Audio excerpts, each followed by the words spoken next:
When they had seen him, they spread the word concerning what had been told them about this child, and all who heard it were amazed at what the shepherds said to them.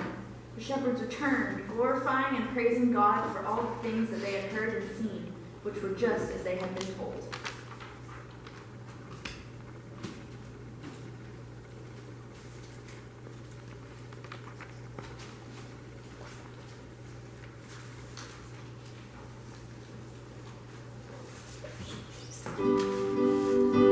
Page 1002.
Bearing gifts we traverse afar, field and fountain, moor and mountain, following yonder star. Wait a minute! What are they saying? It's from an old song about the three wise men. They are saying that they are three kings from the east and that they've traveled a long way to get here. Oh, I get it. And they saw a new star and they followed it because they were wise enough to know that it meant the Savior had been born. That's right. Listen, I think they're going to sing about it.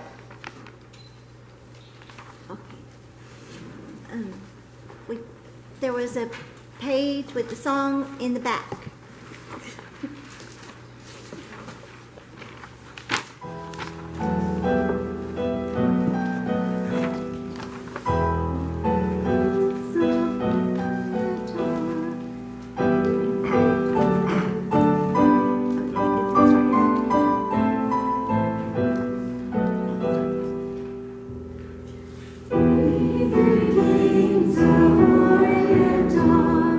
Very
the kings. And look, they brought presents.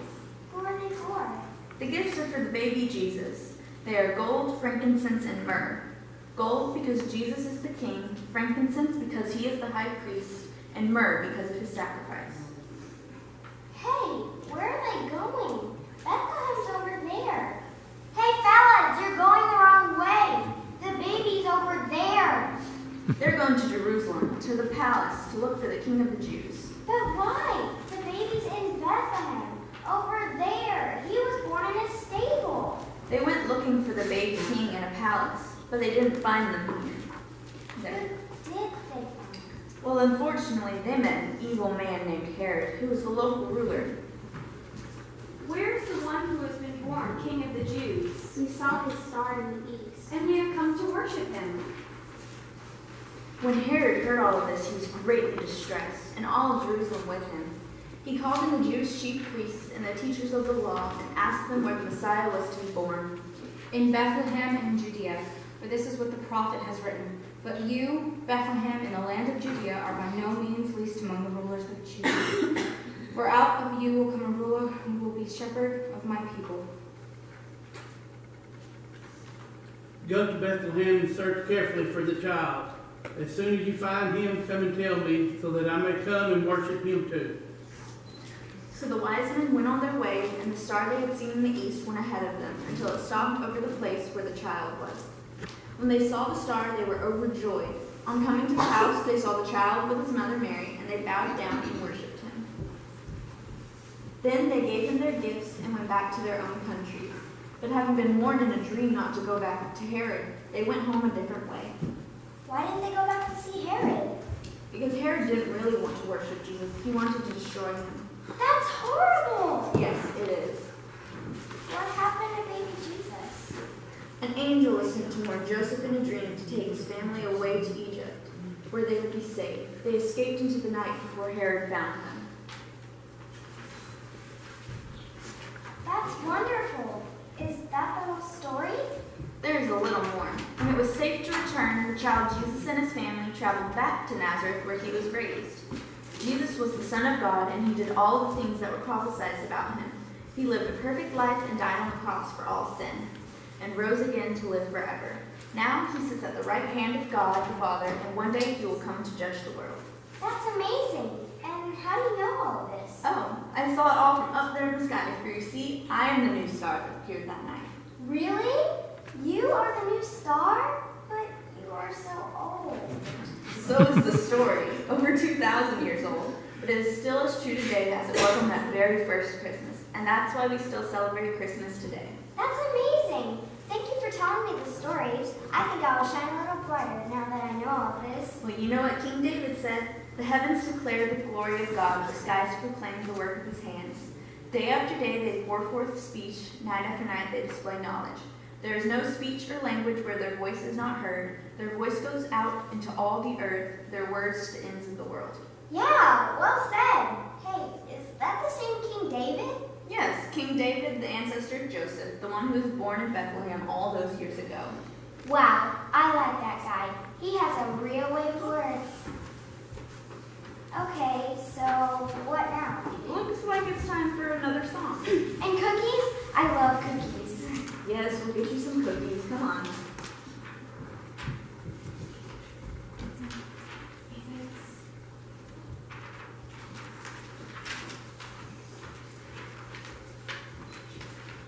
Page 1018, Joy to the World.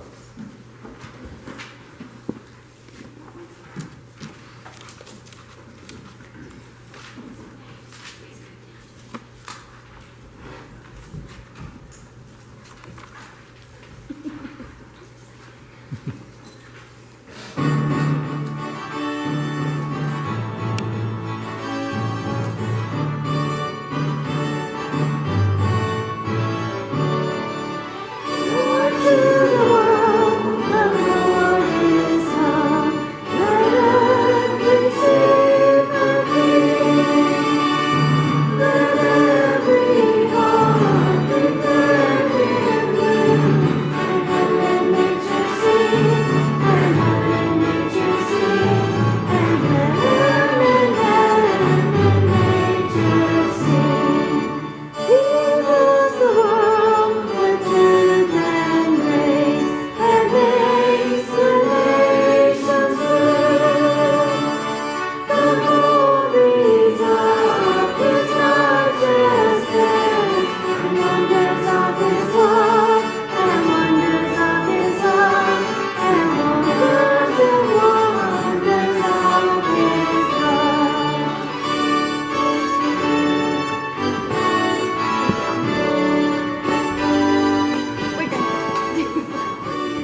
so much.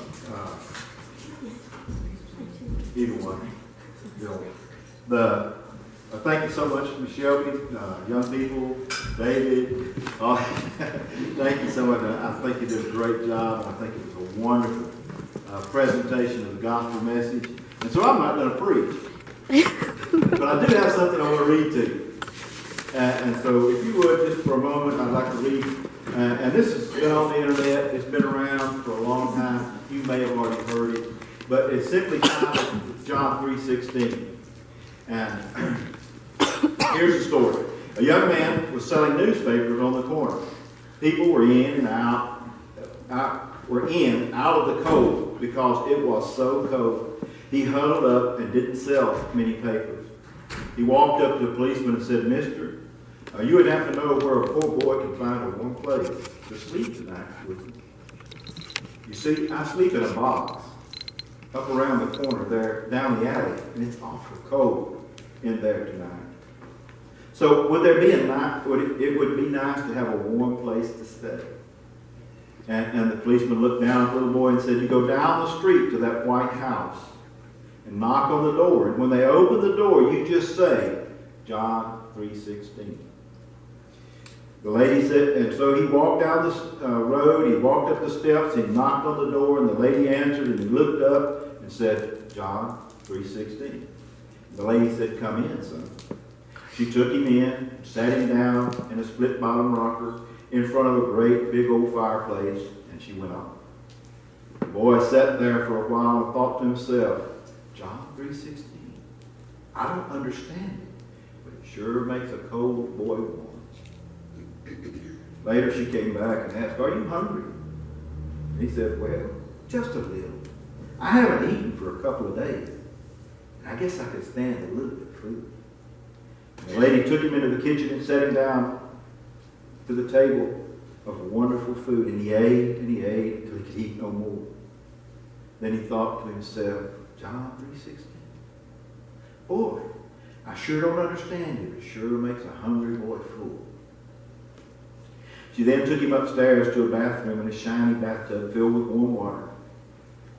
He sat there and soaked for a while, and as he soaked, he thought to himself, John 3:16. I don't understand it, but it sure makes a dirty boy clean. You know, I've not had a real bath in my whole life. The only bath I ever had was when I stood in front of that big old fire hydrant when they flushed it out.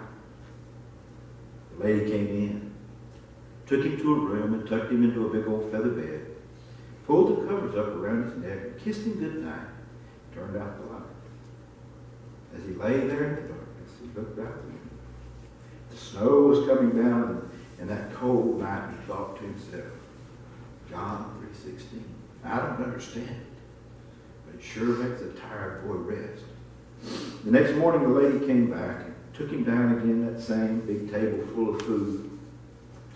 And after he ate, she took him back to that big split bottom rocker in front of the fireplace, and she picked up a big old Bible.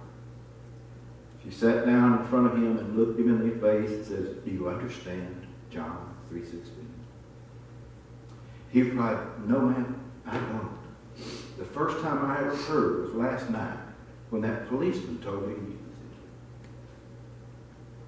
She opened the Bible to John 3:16 and began to explain to him about Jesus.